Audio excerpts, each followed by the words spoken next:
ഒരു പക്ക arranged marriage. രചന ഷാന റിസ്വാൻ. അവതരണം ഷാഹുൽ മലയിൽ. Editing Faisal CM Nooncheri.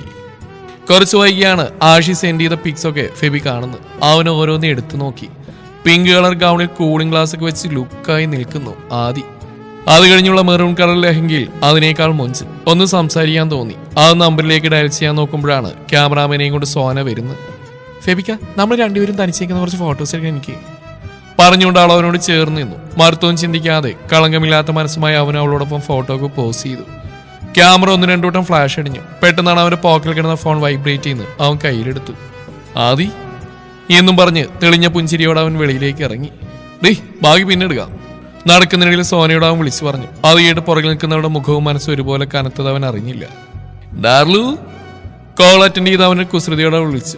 പുറത്തു ഇഷ്ടം, ഇത്രയും സമയമായിട്ട് എന്നെ ഒന്ന് വിളിച്ചു നോക്കിയോ? മിണ്ടൂല ഞാൻ. അവൾ മുഖം വീർപ്പിച്ചു. എന്റെ പൊന്നാദി, വിളിക്കാനും സംസാരിക്കാനും ഒരു ഗ്യാപ്പ് കിട്ടണ മനുഷ്യന്.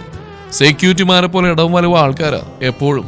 അപ്പൊ പിന്നെ എങ്ങനെ നിന്നോടൊന്ന് സ്വസ്ഥമായിട്ട് സംസാരിക്കും? സാറില്ല, ഇന്നും കൂടി ഒന്ന് ക്ഷമിക്കേണ്ട മോള്. നാളെ ഞാൻ പരാതിയൊക്കെ മാറ്റിത്തരാം. ഓ വേണമെന്നില്ല. പെണങ്ങല്ലേ മുത്തേ, നമുക്ക് ശരിയാക്കാന്ന് പറഞ്ഞില്ലേ? ആ പിന്നെ ഫോട്ടോസൊക്കെ കണ്ടു കേട്ടോ, ആഷി സെൻഡ് ചെയ്തിരുന്നു. എല്ലാം പക്കയായിട്ടുണ്ട്. എനിക്ക് നല്ലോണം ഇഷ്ടപ്പെട്ടു. പിന്നെ ഓരോ സംസാരിച്ചുകൊണ്ടിരുന്നവർ എല്ലാം കണ്ടും കേട്ടും തൊട്ടുപുറകിൽ തന്നെ സോന നിൽക്കുന്ന അവൻ ശ്രദ്ധിച്ചില്ല. അവന്റെ മുഖത്തെ ചിരിയും സംസാരത്തിലെ കുറുമ്പൊന്നും അവൾക്ക് ഒട്ടും ദഹിച്ചില്ല. എന്തിനോ ഉള്ളിൽ ദേഷ്യം നുരഞ്ഞു വന്നാൻ തുടങ്ങി. ഇനി അവിടെ നിന്നാൽ മറ്റെന്തെങ്കിലും പ്രവർത്തിച്ചു പോകുമെന്ന് കരുതി പെട്ടെന്ന് അവൾ അകത്തേക്ക് കയറിപ്പോയി. തലേ ദിവസമായതുകൊണ്ട് തന്നെ ഒരുപാട് ആളുകളൊന്നും ഉണ്ടായിരുന്നില്ല. രാത്രി ഒരു 9:30 വീട് കാലിയായി. കോളേജ് സെറ്റ് മാത്രമായി. എല്ലാവരും പോയി കിട്ടാൻ വേണ്ടി വെയിറ്റ് ചെയ്യായിരുന്നു അവര്. DJ പ്ലേ ചെയ്തു. ആദ്യം പിടിച്ച് സ്റ്റേജിലേക്ക് കയറി അവിടുന്ന് തുള്ളാൻ തുടങ്ങി. അത് കണ്ട് നിന്ന വീട്ടിലുള്ള പ്രായം ചെന്നവർ വരെ അവരെ കൊണ്ട് പറ്റാവുന്ന രീതിയിൽ സ്റ്റെപ്പ് ഇട്ടു. അങ്ങനെ എല്ലാവരും മതിമറന്ന് ആർമാദിക്കുന്ന നേരത്താണ് കസിന്റെ 3 വയസ്സുള്ള മോൻ വന്ന് ആദിയുടെ കയ്യിൽ തോണ്ടി വിളിക്കുന്നത്. അവൾ ഡാൻസ് സ്ലോ ആക്കി അവനെ നോക്കി. കുഞ്ഞിക്കൈയിൽ ചുരുട്ടി പിടിച്ച പേപ്പർ അവൻ ആദിക്ക് നേരെ നീട്ടി. അവൾ ഡാൻസ് നിർത്തിയത് വാങ്ങിച്ചു. പേപ്പറോ? ഇതെവിടുന്നാ? അവളിൽ നേരിയ സംശയമുണർന്നു. അവൻ ഗേറ്റ് നേരെ വിരൽ ചൂണ്ടി. ആര് തന്നു? അങ്കിളോ ചോദിച്ചുകൊണ്ട് അവൾ ധൃതിയിൽ പേപ്പർ തുറന്നു. അതിലെഴുതിയ വരികളിലൂടെ ഒന്ന് കണ്ണോടിച്ചതും ഒരു നിമിഷത്തെ ഹൃദയം നിലച്ചു പോകുന്ന പോലെ തോന്നി അവൾക്ക്. I am here, still waiting for you. Are you ready to come with me? ഒരു സെക്കൻഡിന് ശേഷം ബോധം തിരിച്ചിട്ടി അവൾ നിന്നു നിൽപ്പിൽ 4 ഭാഗത്തേക്കും തലവെട്ടിച്ചു. പരിചയമില്ലാത്തൊരു മുഖമോ രൂപമോ ഒന്നും കണ്ടില്ല. വെളിയിൽ 2 സെക്യൂരിറ്റീസ് ഉണ്ട്. അവരുടെ കണ്ണുവെട്ടിച്ച് ഇവിടെ കയറി പറ്റണമെങ്കിൽ ആഷി പറഞ്ഞ പോലെ നിസ്സാരക്കാരനല്ല അവൻ. ചിന്താശക്തി കൂടുന്നോറും അവളുടെ ഹൃദയം കിടന്ന് പടപടാമിടിക്കാൻ തുടങ്ങി. ഒപ്പം ശരീരത്തിനും മനസ്സിനും തളർച്ച വന്നു. റിൻഷ കയ്യിൽ തട്ടി വിളിച്ചപ്പോഴാണ് ഇത്രയും ആളുകളുടെ കൂടെയാണ് താൻ ഉള്ളതെന്ന് തന്നെ അവൾ ഓർക്കുന്നത്. എന്തു പറ്റിയടി? അവളുടെ മുഖം കണ്ട് റിൻഷയ്ക്ക് ഒരു ആദി. ഏയ് വയ്യ, ക്ഷീണിച്ചു. ആണോ? എന്നാ മതിയാക്കാം, വാ. നാളെ ഈ നേരം വരെ നിൽക്കാനും നടക്കാനുള്ളതാ. എടാ ആദിക്ക് വയ്യ, ഞങ്ങൾ നിർത്തുവാ. ഫ്രണ്ടിനോട് പറഞ്ഞ ആദ്യം വിളിച്ച് റിൻഷ സ്റ്റേജിൽ നിന്നും താഴെ ഇറങ്ങി. നിരത്തി വെച്ചിരിക്കുന്ന ചെയറിൽ ചെന്നിരുന്നപ്പോഴും കണ്ണുകൾ ചുറ്റിലും അലയുകയായിരുന്നു. ഒപ്പം കൈവെള്ളയിൽ ചുരുട്ടി പിടിച്ച പേപ്പർ അയഞ്ഞു മുറുകയും ഇരുന്നു. സമയം കുറച്ചുകൂടി പിന്നിട്ടു. ഓരോരുത്തരായി സ്റ്റേജിൽ നിന്ന് ഇറങ്ങാൻ തുടങ്ങി. മുതിർന്നവരെ കിടക്കാൻ വേണ്ടി അവരവരുടെ മുറികളിലേക്ക് നീങ്ങി. റിൻഷയും വേറെ 4-5 ഗേൾസും ഇന്ന് അവിടെ തങ്ങുകയാണ്. ബാക്കിയുള്ളവരെ ബോയ്സ് വീടുകളിൽ കൊണ്ടുവിടും. അങ്ങനെ ഓരോരുത്തരായി പല വഴിക്ക് പിരിഞ്ഞു. ഓരോ സെക്കൻഡുകൾ കഴിയുമ്പോഴും ആദിക്ക് ടെൻഷൻ വർദ്ധിച്ചുകൊണ്ടിരുന്നു. ആശയോടൊന്ന് മനസ്സുറക്കാന്ന് വെച്ചാൽ അവനാകെ ടയേർഡാണ്. ഇതുകൂടി പറഞ്ഞ് അവന്റെ സ്വസ്ഥ കളയാൻ തോന്നിയില്ല അവൾക്ക്. റിൻഷക്കും ബാക്കിയുള്ളവർക്ക് കിടക്കാനുള്ള മുറി കാണിച്ചു കൊടുത്തും അത്യാവശ്യം സാധനങ്ങളൊക്കെ എടുത്തു കൊടുത്തും എങ്ങനെയാണെന്ന് അവൾക്ക് തന്നെ ഓർമ്മയില്ല. ഒരു വിധത്തിൽ റൂമിലെത്തി ബെഡിലേക്ക് ഇരുന്നു. പേടിയും സങ്കടവും കാരണം അതുവരെ പിടിച്ചു വെച്ച കണ്ണുനീരെല്ലാം കൂടി കവിളിലേക്ക് ഒലിച്ചിറങ്ങി. ആദിയുടെ റൂമിന് മുന്നിലൂടെ പാസ് ചെയ്തു പോയപ്പോൾ ഷിയാബിന്റെ കണ്ണുകൾ ഒരു വേള അകത്തേക്ക് ചലിച്ചു. അതേ വേഷത്തിൽ തന്നെ ബെഡിലിരിക്കുന്ന ആദിയെ കണ്ടതും അവനവളുടെ അടുത്തേക്ക് നടന്നു. കിടന്നില്ല ഇതുവരെ? ഷിയാബിന്റെ ശബ്ദം കേട്ട് ആദി കണ്ണുകൾ അമർത്തി തുടച്ചു. ഇതെന്താ ഇത്? കൊച്ചുകുട്ടികളെ പോലെ ഇരുന്ന് കരയുന്നോ? കല്യാണം കഴിപ്പിക്കുന്നു എന്ന് കരുതി നിന്നെ ഇവിടുന്ന് പടിയടക്കുകയാണെന്നല്ല അതിന്റെ അർത്ഥം. എപ്പോൾ വേണമെങ്കിലും നിനക്ക് ഇങ്ങോട്ട് കയറി വരാം. അതുപോലെ ഒന്ന് വിളിക്കുമ്പോഴേക്ക് ഓടി വരാൻ ഞാനും ആശയൊക്കെ ഇല്ല ഇവിടെ. പിന്നെന്തിനാ മോള് വിഷമിക്കുന്നത്? തോളിലൂടെ കൈയിട്ട് അവനവളെ ചേർത്ത് പിടിച്ചു. അവനെ കെട്ടിപ്പിടിച്ച് ആ നെഞ്ചിലൊട്ടി അവളും അങ്ങനെ ഇരുന്നു. സത്യം പറഞ്ഞാൽ വീടും വീട്ടുകാരെയും നിന്നും വിട്ടു പോകുന്നതിനെ കുറിച്ച് അവളുടെ ആലോചനയേ ഇല്ലായിരുന്നു. ഉള്ള മുഴുവൻ ആ സ്ട്രേഞ്ചറാണ്. അയാൾ ആരാണ്, എവിടെയാണ്, എങ്ങനെയാണ് എന്നൊക്കെ ചിന്തിച്ച് തല പുകയുകയായിരുന്നു. എന്നിരുന്നാലും ഷിയാബിന്റെ സ്നേഹത്തോടെയുള്ള ചേർത്ത് പിടിക്കലും തലോടലും ഇടക്ക് മൂർത്താവിൽ വന്ന് പതിക്കുന്ന ഇളം ചുംബനങ്ങളും അവളിൽ നേരിയ ആശ്വാസം തോന്നിച്ചു.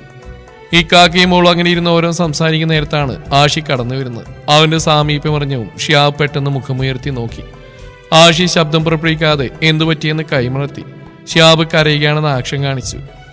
ആഷി, നീ പെട്ടെന്ന് ഫ്രഷ് ആയി വാ, ഇന്ന് നമുക്ക് ഒരുമിച്ച് എടുക്കാം. അവൻ പറഞ്ഞപ്പോഴാണ് ആദ്യം മിഴികൾ ഉയർത്തുന്നത്. അപ്പോഴാണ് ആഷി അരികിൽ വന്ന് നിൽക്കുന്നത് കാണുന്നു. അതേസമയം അവന്റെ കണ്ണുകൾ ആദിയുടെ മുഖത്തായിരുന്നു.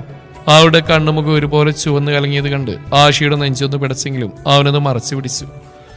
നല്ല ഫ്രണ്ട്സാണ് നിന്റെ, ഇതൊക്കെ മാറ്റിച്ച് നിന്നെ ഒന്ന് ഫ്രീ ആക്കാൻ എല്ലാം പോയി കിടന്നുറങ്ങിയല്ലേ. ഓക്കെ പോട്ടെ, ഇത്താത്താന്ന് പറയുന്നൊരു സാധനം ഉണ്ടായിട്ട് അത് ഇവരെക്കാൾ കഷ്ടം. പറയുന്നതിനിടയിൽ ആഷി ഷിയാബിനെ നോക്കിയ ലോഡ് പുച്ഛം വാരി വിതറി. അവൻ ആഷിയെ മൈൻഡാക്കാതെ വേറെങ്ങോട്ടോ ശ്രദ്ധ തിരിച്ചു. അവരൊക്കെ വന്നിരുന്നു, വേണ്ടാന്ന് പറഞ്ഞ് എല്ലാവരെയും പറഞ്ഞുവിട്ട് ഞാൻ തന്നെയാ. ഇതിപ്പോ അതിന് മാത്രമൊന്നുമില്ലല്ലോ, ഞാൻ ചെയ്തോളാം. ആദ്യം ഇരുന്നിടന്ന് എഴുന്നേറ്റ് ഒന്ന് കരഞ്ഞപ്പോൾ തെല്ലൊരു ആശ്വാസം കിട്ടിയിരുന്നു അവൾക്ക്. കണ്ണാടിക്ക് മുമ്പിൽ ചെന്ന് പിൻ ചെയ്തു വെച്ചതും ഓരോന്നായി അഴിച്ചെടുക്കാൻ തുടങ്ങിയതും ആഷി അവളോടൊപ്പം ചേർന്നു. ഇത് കഴിയുമ്പോഴേക്കൊന്ന് കുളിച്ചു വരാമെന്നും പറഞ്ഞ് ഷിയാബ് മുറിവിട്ടിറങ്ങി. പൊന്നുപോലെ സംരക്ഷിക്കുന്ന സ്നേഹനിധിയായ 2 ആംഗ്ലമാരുടെ നടുവിൽ കിടന്നിട്ടും ഉറക്കം അവരുടെ കണ്ണുകളെ തഴുകിയില്ല. ഇരുവശത്തും കിടക്കുന്നവരാണെങ്കിൽ പൊരിഞ്ഞുറക്കവും. എന്തൊക്കെയോ ഭയമായിരുന്നു ആദിയുടെ മനസ്സ് നിറയെ. ചിന്തകൾക്ക് കടിഞ്ഞാണില്ല. കാരണം നേരത്തെ വന്ന എഴുത്ത് തന്നെ. വീട്ടിലേക്ക് അതിക്രമിച്ച് കയറിയാൾ ഉപദ്രവിക്കോ, അവളെ കിട്ടാത്തതിന്റെ പേര് ഫെബിക്കോ വല്ലതും ചെയ്യുമോ എന്നൊക്കെയായിരുന്നു അവൾക്ക്. ഉറങ്ങാൻ പോയിട്ട് കണ്ണുകളൊന്നും അടക്കാൻ പോലും സാധിച്ചില്ല.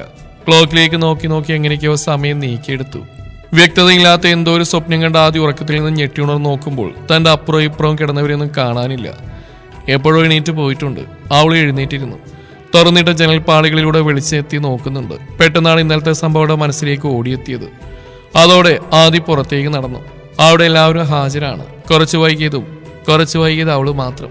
കുളിക്കാനും നിസ്കരിക്കാനും ഡ്രസ്സ് അയൺ ചെയ്യാനൊക്കെ ഓടി നടക്കുന്നവർ. എല്ലാവരും അവരവരുടേതായ തിരക്കിലാണ്. കൂട്ടത്തിൽ റിൻഷയും ബാക്കിയുള്ള ഫ്രണ്ട്സും ഉണ്ട്. അതൊക്കെ കണ്ടപ്പോൾ നേരിയ ആശ്വാസം. ഇനിയൊന്നും സംഭവിക്കില്ലെന്നൊരു പ്രതീക്ഷ. ഒന്ന് ശ്വാസം വലിച്ചു വിട്ടു. നല്ലൊരു ദിവസമായിട്ട് വെറുതെ സുബഹ് കലാക്കേണ്ടെന്ന ചിന്തയിൽ വേഗത്തിൽ റൂമിലേക്ക് തന്നെ തിരിച്ചു നടന്നു. വൈറ്റിലും ഗോൾഡൻ കവറിലും തിളങ്ങുന്ന വെഡിങ് സ്യൂട്ട്, അതായിരുന്നു ഫെബിയുടെ നിക്കാഹ് വേഷം. എല്ലാം ഭംഗിയായി എന്ന് ഒന്നുകൂടി ഉറപ്പുവരുത്തി മുന്നിൽ നിരത്തിവെച്ച പെർഫ്യൂമുകളിൽ ഒന്നെടുത്ത് ഒരു പ്രാവശ്യം കൂടി ദേഹമാസകളും വാരിപ്പൂശി പെട്ടെന്ന് വെളിയിലേക്ക് നടന്നു. വണ്ടികൾ വരെ നിരത്തി എല്ലാവരും അവനായി വെയിറ്റിംഗ് ആയിരുന്നു. പോവാം. അവർക്കിടയിലേക്ക് എത്തിയതും ഫെബി പറഞ്ഞു. ആ ശബ്ദം കേട്ട് എല്ലാവരും ഒരേ സമയം മുഖമുയർത്തി നോക്കി. സോനക്ക് അവളുടെ കണ്ണുകളെ പിൻവലിക്കാൻ സാധിച്ചില്ല. അത്രയ്ക്ക് മുൻസിലായിരുന്നു അവൻ. ഹൃദയം മുഴുവൻ തന്റെ പെണ്ണിനെ നിറച്ചു വെച്ച് എത്രയും പെട്ടെന്ന് അവിടെ അരികിലേക്ക് ഓടിയെത്താൻ കൊതിച്ചവൻ. പക്ഷെ അതൊന്നും അറിഞ്ഞതേയില്ല. നജീബിനോട് വണ്ടിയെടുക്കാൻ ആവശ്യപ്പെട്ടുകൊണ്ട് ഇറങ്ങി മുന്നോട്ട് നടന്നു. ചുവന്ന പനനീർ പൂക്കൾ കൊണ്ട് അലങ്കരിച്ച കാറിന്റെ ഡ്രൈവിംഗ് സീറ്റിലേക്ക് കയറുന്നതിന് മുന്നേ നജീബ് ഒരു വട്ടം കൂടി നസ്രിയെ തിരിഞ്ഞു നോക്കി. അവളും തന്നെ നോക്കി നിൽക്കുകയാണ്. ഒരു വിഷാദം ആ മുഖത്ത് കാണാം. അതിന്റെ കാരണം എന്താണെന്ന് അവൻ അറിയാമായിരുന്നു. വൈറ്റ് സാരിയോടൊപ്പം റോൾ ചെയ്ത ഷോളിന് മുകളിലൂടെ ഗോൾഡൻ കളർ തുപ്പട്ട വിരിച്ചിട്ടു പിൻ ചെയ്തു. അതോടെ അവസാനം മിനുക്കുപണിയും കഴിഞ്ഞ് ആദ്യം ഫ്രീ ആയി. റിൻഷയുടെ കയ്യിൽ പിടിച്ചുകൊണ്ട് കണ്ണാടിക്ക് മുന്നിലിട്ടിരിക്കുന്ന സ്റ്റൂളിൽ നിന്നും അവൾ മെല്ലെ എഴുന്നേറ്റു. ചെറുതായി സുളിഞ്ഞുപോയ സാരിയുടെ ചില ഭാഗങ്ങളൊക്കെ ശരിയാക്കി. അരയേറം തറവാടിന്റെ മഹിമ വിളിച്ചറിയിക്കുന്ന തരത്തിലുള്ള ആഭരണങ്ങളുണ്ടായിരുന്നു ദേഹത്ത്. അവളുടെ കാര്യമായതുകൊണ്ട് തന്നെ ഒന്നിനൊരു കുറവ് വരുത്തിയിട്ടില്ല ഷിയാബ്. എല്ലാം ഓക്കെയാണെന്ന് ഒന്നുകൂടി ഉറപ്പുവരുത്തിയ ശേഷം ഷിഫ പോയി റൂമിന്റെ ഡോർ തുറന്നു. അതോടെ പുറത്ത് കാത്തിരുന്ന് മുഷിഞ്ഞവരിൽ നിന്നും ആശ്വാസത്തിന് നെടുവീർപ്പ് ഉതിർന്നു. ആദിയെ കണ്ട് കിടു, സൂപ്പർ, അടിപൊളി എന്നൊക്കെ പറഞ്ഞ് എല്ലാവരും വാനോളം പുകഴ്ത്തി. അപ്പോഴാണ് ആഷി വരുന്നത്. ഫുൾ ബ്ലാക്കിൽ, ബ്ലാക്ക് ഷെർവാണി, സ്ട്രെയിറ്റ് ചെയ്ത മുടി, ചെക്കനെ കാണാൻ നല്ല അടാറ് ലുക്ക്. ആദ്യടക്കം കണ്ടിരുന്നവരൊക്കെ ഒരുപോലെ വാവുളിച്ചു. ഇതൊക്കെ എപ്പോ? ആദ്യ അതിശയത്തോടെ ചോദിച്ചു. അതിനവൻ മറുപടി പറഞ്ഞില്ല. പകരം പുറകിലേക്ക് കണ്ണിട്ട് കാണിച്ചു. അവൾ പെട്ടെന്ന് തിരിഞ്ഞു നോക്കി. വീണ്ടും ഞെട്ടൽ. ആഷിയുടെ അതേ വേഷത്തിൽ ഷിഹാബ്. ഹെയർ സ്റ്റൈലിന് പോലും മാറ്റമില്ല. കൂടെ ബ്ലാക്ക് സെൽവാറിൽ അതിനേക്കാൾ ചെത്തായി ഷിഫയും. അത് ശരി, അപ്പൊ എല്ലാരും കൂടി പറയാത്തതാണല്ലേ? പിന്നില്ലാതെ. പെണ്ണിന്റെ ആംഗ്ലമാര് മോശമാൻ പറ്റില്ലല്ലോ. ഏയ്, അതൊട്ടും പറ്റില്ല. എല്ലാവരിലും സന്തോഷം. ആ സന്തോഷത്തിന് തിളക്കം കൂട്ടാനെന്നോണം ആഷി അവന്റെ പോക്കറ്റിൽ സൂക്ഷിച്ച സ്ക്വയർ ബോക്സ് പുറത്തേക്ക് എടുത്തു. പിന്നെ എല്ലാവരുടെയും നോട്ട് അതിലേക്കായി. അതിനുള്ളിൽ എന്താണെന്ന് അറിയാനുള്ള ആകാംക്ഷ. എനിക്കുള്ളതാണോ? കണ്ണുകൾ വിടർത്തി ആദ്യം ചോദിച്ചു. അവൻ ചിരിയോടെ ആ ബോക്സ് തുറന്ന് അതിനുള്ളിൽ നിന്നൊരു ബാങ്കിൾ പുറത്തേക്ക് എടുത്തു. കുഞ്ഞു വൈറ്റ് സ്റ്റോണിൽ 2 ലെയറായിട്ടുള്ള ഒരു സിമ്പിൾ വള. അതിന് നടുവിലൂടെ ആഷി വിത്ത് ലവ് എന്ന് ഗോൾഡിനാൽ കൊത്തിവെച്ചിട്ടുണ്ട്. ഒറ്റ നോട്ടിൽ തന്നെ ആദിക്ക് അത് ഭയങ്കരമായി ഇഷ്ടപ്പെട്ടു. അവൾ വലതു കൈ ആഷിക്ക് നേരെ നീട്ടി. അവനോടെ കയ്യിലത് അണിയിച്ചു. സത്യം പറയണ, ഇതെന്റെ പോക്കറ്റ് അടിച്ച പൈസ കൊണ്ട് വാങ്ങിച്ചല്ലേ? ഷിയാബ് ആഷിയെ നോക്കി കണ്ണുരുട്ടി. അയ്യടാ, അതങ്ങ് പള്ളിയിൽ പോയി പറഞ്ഞാൽ മതി. ഇത് ഞാൻ സ്വരുക്കൂട്ടി വെച്ച പൈസ കൊണ്ട് വാങ്ങിച്ചാ എന്റെ ആദ്യം ഗിഫ്റ്റ് കൊടുക്കാൻ. അവൻ പറഞ്ഞു കേട്ട് ആദിയുടെ മനസ്സിറഞ്ഞു. കരച്ചിൽ ചങ്കോളം എത്തിയിരുന്നു. എങ്കിലും പുറത്തേക്ക് വരാതെ പിടിച്ചു നിർത്തി. ഫെബിയും റയ്യാനും കളകളാൻ സംസാരിക്കുന്നുണ്ടെങ്കിലും നജീബും ഖാലിദും പൂർണ്ണ സൈലന്റ് ആയിരുന്നു. കുറെ നേരമായി രണ്ടിനെയും വായിൽ നിന്നൊരക്ഷരം പുറത്തേക്ക് വരുന്ന കേൾക്കാഞ്ഞിട്ട് ഫെബി ഇരുവരെയും മാറി മാറി നോക്കി. നിങ്ങൾക്ക് രണ്ടിനിത് എന്തു പറ്റി? രണ്ടും നാവ് പണയം വെച്ച പോലെ മിണ്ടാതിരിക്കുന്നു. ഏയ് എന്തു പറ്റാ, നീ അവന് സംസാരിക്കല്ലേ, അത് കേൾക്കായിരുന്നു, അല്ലാതൊന്നും ഉണ്ടായില്ല. നജീബ് പെട്ടെന്ന് മറുപടി നൽകി. അപ്പൊ നിനക്കോ? ഫെബിയുടെ നോട്ടം ഖാലിദിലേക്കായി. ഏയ് നത്തിങ്. അവൻ ഫെബിയിൽ നിന്ന് മുഖം വെട്ടിച്ച് പുറത്തെ കാഴ്ചകളിലേക്ക് ഊളിയിട്ടു. അതുകൊണ്ട് റെയ്ഹാൻ ദേഷ്യത്തോടെ മുഖം കൂട്ടി. നജീബിന്റെ പ്രശ്നം ആദ്യം എങ്ങനെ ഫേസ് ചെയ്യുമെന്നതും ഖാലിദിന് റെയ്ഹാൻ അടുത്തിരിക്കുന്നതുമാണെന്ന് ഫെബിക്ക് നന്നായിട്ട് അറിയാമായിരുന്നെങ്കിലും വെറുതെ അതിനൊരു ചോദ്യം എടുത്തിട്ടു. ഒരേപോലുള്ള വൈറ്റ് കാറുകൾ വരി വരിയായി വരുന്ന കണ്ട് ആദ്യ ബാൽക്കണിയിലെ ഊഞ്ഞാലിൽ നിന്ന് എഴുന്നേറ്റ് അകത്തിരിക്കുന്ന ഫ്രണ്ട്സിനടുത്തേക്ക് ഓടി. കൈ രണ്ടും കുടഞ്ഞുകൊണ്ട് ഓടി വരുന്നവളെ കണ്ട് എല്ലാവരും അന്തം വിട്ട് നോക്കി. എന്തേ എത്തിയവര്? എത്തി. കേട്ടതോടെല്ലാം എണീറ്റ് പാഞ്ഞു പുറത്തേക്ക്. ആദിയുടെ ചെക്കനെ കാണാനുള്ള പൂതി കൊണ്ടല്ല, മറിച്ച് അവരുടെ പ്രിയപ്പെട്ട സാധനം മണവാളം വേഷത്തിൽ കാണാനുള്ള ആഗ്രഹം കൊണ്ട്. ആദിക്കാണെങ്കിൽ ആകെ കൂടിയൊരു വെപ്രാളം, ഇതുവരെ ഇല്ലാത്തൊരു പേടിയും ടെൻഷനും. എന്ത് ചെയ്യണമെന്നറിയാൻ നഖവും കടിച്ചുകൊണ്ട് റൂമിലൂടെ അലഞ്ഞു നടന്നു. വണ്ടികളൊക്കെ പാർക്ക് ചെയ്ത് എല്ലാവരും വീട്ടിലേക്ക് കയറാനൊരുങ്ങി. നജീബ് ഫെബിയോടൊപ്പം തന്നെ നിന്നു. എല്ലാം വരുന്നിടത്ത് വെച്ച് കാണാമെന്നായിരുന്നു അവന്റെ മനസ്സിൽ. എന്തോ ഓർമ്മയിലൊന്ന് തിരിഞ്ഞു നോക്കി. കുറച്ച് പുറകിലായി നസ്രിയുണ്ട്. നല്ല സംസാരത്തിലാണ്. എങ്കിലും തന്നെക്കാൾ കൂടുതലായി അവിടെ നെഞ്ചു പുകയുന്നുണ്ടാവുമെന്ന് അവൻ അറിയാമായിരുന്നു. ചെക്കനെയും വീട്ടുകാരെയും സ്വീകരിക്കാൻ ഫ്രണ്ടിൽ തന്നെ ഷിയാബും മൂത്താപ്പയും കൂടെ ആഷിയും നിൽക്കുന്നുണ്ട്. അവരടുത്തെത്തിയും സലാം പറഞ്ഞുകൊണ്ട് ഷിയാബ് ഫെബിയുടെ കൈ പിടിച്ചു. ശേഷം ഒന്ന് പുറന്നു. ആഷിയും വന്ന് അവനെ ഒന്ന് കെട്ടിപ്പിടിച്ചു. അകത്തേക്ക് ക്ഷണിക്കുന്നതിനിടയിലാണ് തന്റെ മുഖത്തേക്ക് നോട്ടമൂന്ന് നിൽക്കുന്ന ആ രണ്ട് കണ്ണുകൾ അവൻ ശ്രദ്ധിക്കുന്നത്. ഒന്ന് ഞെട്ടി. നെച്ചുക്ക? അവൻ ഉരുവിട്ടു.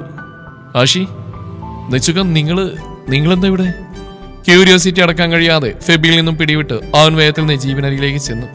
ഫെബി എന്റെ ഫ്രണ്ടാ? ആണോ? സാറിക്കാന്റെ ഫ്രണ്ടാണോ? ആഷിക്ക് ഒന്നും മനസ്സിലാവാത്ത അവസ്ഥ. ആ കളി കണ്ട് അതൊന്നും പറഞ്ഞ് അവനെയും വിളിച്ച് നജീബ് മുറ്റത്തേക്ക് കയറി. അപ്പോഴേക്കും എല്ലാവരും ഡ്രിങ്ക്സ് കുടിക്കാൻ തുടങ്ങിയിരുന്നു. നജീബ് അവിടെ ഒഴിഞ്ഞെടുക്കുന്ന ഒരു ചെറിയ സ്ഥാനം ഉറപ്പിച്ചു. ആഷിയുടെ മനസ്സ് മുഴുവൻ ആദിയായിരുന്നു. നെച്ചുക്കാനെ കാണുമ്പോൾ പഴയത് കോർത്ത് വിഷമിച്ച് അവൾ കണ്ണു നിറക്കുമോ എന്നൊരു പേടി. മൈക്കിന്റെ ശബ്ദം കേട്ടതും നിക്കാഹ് ആരംഭിക്കാൻ പോവുകയാണെന്ന് അവൾക്ക് മനസ്സിലായി. ഡൈനിങ്ങിൽ നിന്ന് ഉമ്മയുടെ ബെഡ്റൂമിലേക്ക് നടന്നു. കർട്ടൻ നീക്കി വെച്ച് ബെഡിലേക്ക് ഇരുന്നു. അവിടെ നോക്കിയാൽ നേരെ സ്റ്റേജിലേക്ക് കാണാം. നിക്കാഹിനായി ഒരുങ്ങിയിരിക്കുന്ന ഫെബിയെ കണ്ടതും അവിടെ അധരങ്ങൾ താനെ വിടർന്നു. മൂത്താപ്പയാണ് നിക്കാഹ് ചെയ്ത് കൊടുക്കുന്നത്. ഫെബി ദിക്റുകളെ ഏറ്റുചൊല്ലുന്നതും ഉസ്താദിന്റെ ദുആക്ക് ആമീൻ പറയുന്നതെല്ലാം കണ്ണിമച്ചിമാ നോക്കി നിന്നവൾ. നിക്കാഹ് കഴിഞ്ഞു. ഇത്രയും നാൾ പ്രണയിച്ചടന്നവളെ സ്വന്തമാക്കി. സന്തോഷം കൊണ്ട് ഫെബിയുടെ കണ്ണുകൾ ഈറനായി. അകത്തിരുന്ന ആദിയും നിറഞ്ഞു വന്ന കണ്ണുകൾ അമർത്തി തുടച്ചു. ഇനി മഹറണിയിക്കാൻ പെണ്ണിനെ സ്റ്റേജിലേക്ക് കൊണ്ടുവന്ന ചടങ്ങാണ്. അതിനായി പെണ്ണുങ്ങളെല്ലാം ഒരുങ്ങി നിന്നു. വൈറ്റ് നെറ്റിനാലുള്ള നിറയെ പൂക്കൾ കൊണ്ട് അലങ്കരിച്ച ഒരു കുട ആഷി ആദിയുടെ കയ്യിലേക്ക് വെച്ചു കൊടുത്തു. ഫെബിയുടെ മാറ് സ്വീകരിക്കാനായി അതും ചൂടി അവൾ മെല്ലെ സ്റ്റേജിനരിയിലേക്ക് ചുവടുകൾ എടുത്തു വെച്ചു. അകത്ത് ഒപ്പനപ്പാട്ടുകളും കൈമുട്ടുകളും ആരംഭിച്ചപ്പോഴവന് മനസ്സിലായി ആദ്യ സ്റ്റേജിലേക്ക് വരികയാണെന്ന്.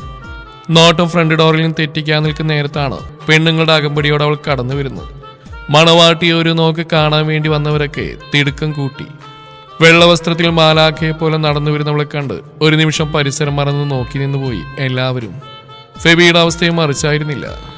സ്റ്റേജിനടുത്തെത്തിയതും കൂടെ ആഷിക്ക് നേരെ നൽകി സ്റ്റെപ്പ് കയറാൻ ഒരുങ്ങിയപ്പോഴേക്കും ഫെബി വന്ന് അവൾക്ക് നേരെ കൈ നീട്ടി. അവന്റെ ഉള്ളം കൈയിലേക്ക് കരം ചേർത്ത് വെക്കുമ്പോൾ നിറഞ്ഞ പുഞ്ചിരിയായിരുന്നു അവളുടെ മുഖത്ത്. ആ കൈകൾ പിടിച്ചുകൊണ്ട് ചുവടുകൾ എടുത്തു വെച്ചു. പെങ്ങളുടെ സ്ഥാനത്ത് നിന്നും മാറിയെടുത്ത് അവന്റെ കൈകളിലേക്ക് വെച്ചു കൊടുക്കാൻ സോനയെ എല്ലാവരും നിർബന്ധിച്ചെങ്കിലും ഓരോ കാരണങ്ങൾ പറഞ്ഞ് അവൾ ഒഴിഞ്ഞു മാറി. അത് കേൾക്കാൻ കാത്തുനിന്ന പോലെ വേറൊരാൾ പുറകിൽ നിന്നും ഞാൻ പോവാ മാമി എന്ന് പറഞ്ഞ് ഇളിച്ചു കാണിച്ചു. അവന്റെ ഉമ്മയുടെ സഹോദരന്റെ മകൾ. എന്നാ നീ ചെല്ല്. സമ്മതം കിട്ടിയതോടെ അവൾ തുള്ളിച്ചാടി സ്റ്റേജിലേക്ക് ഓടി. അവിടെ കുഞ്ഞ് ടേബിളിന് മുകളിൽ തുറന്നു വെച്ച ബോക്സിൽ നിന്നും 12 പവനോളം വരുന്ന മനോഹരമായ കൊത്തുപണികളാൽ തീർത്ത വലിയ ചെയിൻ കയ്യിലെടുത്ത് ഫെബിക്ക് നേരെ നീട്ടി. അവനത് വാങ്ങിച്ച് സ്റ്റേജിന് മുന്നിൽ ഇരിക്കുന്നവരെ നോക്കിയതും കെട്ടിക്കോ കെട്ടിക്കോ എന്നെല്ലാവരും കൂടെ വിളിച്ചു പോയി. അവൻ ആദിക്ക് നേരെ തിരിഞ്ഞു. മഹർ ഏറ്റുവാങ്ങാനായി തയ്യാറെടുത്ത് നിൽക്കുകയാണ് അവൾ. പിന്നെയൊട്ടും വൈകിപ്പിച്ചില്ല. മരണം വരെ ചേർത്ത് നിർത്തണേ എന്ന പ്രാർത്ഥനയോടെ അവൻ അവൾക്ക് മഹറണിയിച്ചു. തലക്ക് മുകളിൽ പോപ്പറുകൾ പൊട്ടിച്ചിതറി. പല നിറത്തിലുള്ള പോപ്പർ കഷ്ണങ്ങൾ മഴ പോലെ താഴേക്ക് പെയ്തിറങ്ങി. ഒപ്പം ആഷിയും ബാക്കി ഫ്രണ്ട്സും ചേർന്ന് കുരവിട്ടു. ഫ്രണ്ടിലിരിക്കുന്നവർ ഓരോരുത്തരായി സ്റ്റേജിലേക്ക് കയറി വരാൻ തുടങ്ങി. കൈ കൊടുക്കലും വിശേഷം ചോദിക്കലും ഒക്കെയായി സമയം നീങ്ങി. ഒരു ചടങ്ങെന്ന പോലെ സോനി അവരുടെ അടുത്ത് വരെ ചെന്നൊന്ന് മിണ്ടിപ്പോന്നു. റിയാൻ കുറച്ചു നേരം കൊണ്ട് രണ്ടിനെയും ട്രോളി കൊന്നു. തിരക്കൊന്നൊഴിഞ്ഞപ്പോഴാണ് ഫെബിക്ക് നജീബിന് ഓർമ്മ വന്നത്. അവൻ അവിടെ നിന്ന് ആ കണ്ണോടിച്ചു. അപ്പോഴാണ് ഫോണിലേക്ക് തലം താഴ്ത്തി കാലിതിരിക്കുന്ന കാണുന്നത്. എന്തിനെന്നില്ലാതെ ദേഷ്യം ഇരച്ചു കയറി. അവൻ്റെ ഒടുക്കത്തൊരു ഫോണിൽ തോണ്ടല്. എൻഗേജ്മെന്റും പങ്കെടുത്തില്ല. എൻ്റെ പെണ്ണിനെ ഇതുവരെ നേരി കണ്ടിട്ടില്ല. എന്നിട്ടൊന്നും അടുത്തേക്ക് വരുന്നില്ല. ഫെബി നിന്ന് പല്ലിയരിച്ചു. ഖാലിദിന്റെ കുറച്ച് മാറിയിരിക്കുന്ന സോനയോട് അവനെ വിളിക്കാൻ വേണ്ടി കൈകൊണ്ട് കാണിച്ചു. സോന എഴുന്നേറ്റ് പോയി അവനോട് കാര്യം പറഞ്ഞു. ഖാലിദ് പെട്ടെന്ന് തന്നെ സ്റ്റേജിലേക്ക് നടന്നു. അടുത്തെത്തിയതും ഫെബി അവനെ തുറക്കനെ നോക്കി. സോറിടാ, ഒരത്യാവശ്യമായിരുന്നു. എപ്പോഴും തന്നെയാണല്ലോ നിനക്ക്. എൻ്റെ പെണ്ണിനെ പോലും കണ്ടിട്ടില്ല അവൻ, പറഞ്ഞുകൊണ്ട് ഫെബി ആദ്യയെ ചേർത്ത് പിടിച്ചു. ഖാലിദിന്റെ നോട്ട് അവളിലേക്കായി. ഒന്നേ നോക്കിയുള്ളൂ. ആ മുഖം പതിഞ്ഞത് അവന്റെ ഹൃദയത്തിലാണ്. മുന്നിൽ നിൽക്കുന്നവൾ ഒരു അപ്സരസാണെന്ന് തോന്നിയവന് ചങ്കിലെന്തോ തടഞ്ഞ പോലെ. സഹോദരന്റെ ഭാര്യയാണെന്നുള്ളത് ഒരു നിമിഷത്തേക്ക് മറന്നുപോയി. ഒന്ന് ചിരിച്ചു കൊടുത്തു. അവളും തിരികെ മനോഹരമായെന്ന് പുഞ്ചിരിച്ചു. കുറച്ചു സമയം അവരോട് സംസാരിച്ച് നിന്നു. സ്റ്റേജിൽ നിന്നിറങ്ങുമ്പോൾ ഒന്നുകൂടി അവൾ തിരിഞ്ഞു നോക്കാൻ മനസ്സ് തിടുക്കം കൂട്ടിയെങ്കിലും എന്തോന്നും അവൻ അതിൽ നിന്നും പിന്തിരിപ്പിച്ചു. ഖാലിദ് പോയതും ഫെബി വീണ്ടും നജീബിനെ തിരയാൻ തുടങ്ങി. എങ്ങും കാണാനായിട്ട് ഫോൺ എടുത്ത് അവന്റെ നമ്പറിലേക്ക് ഡയൽ ചെയ്തു. തുടരും ഈ കഥയുടെ ബാക്കി ഭാഗം നാളെ ഇതേ സമയം.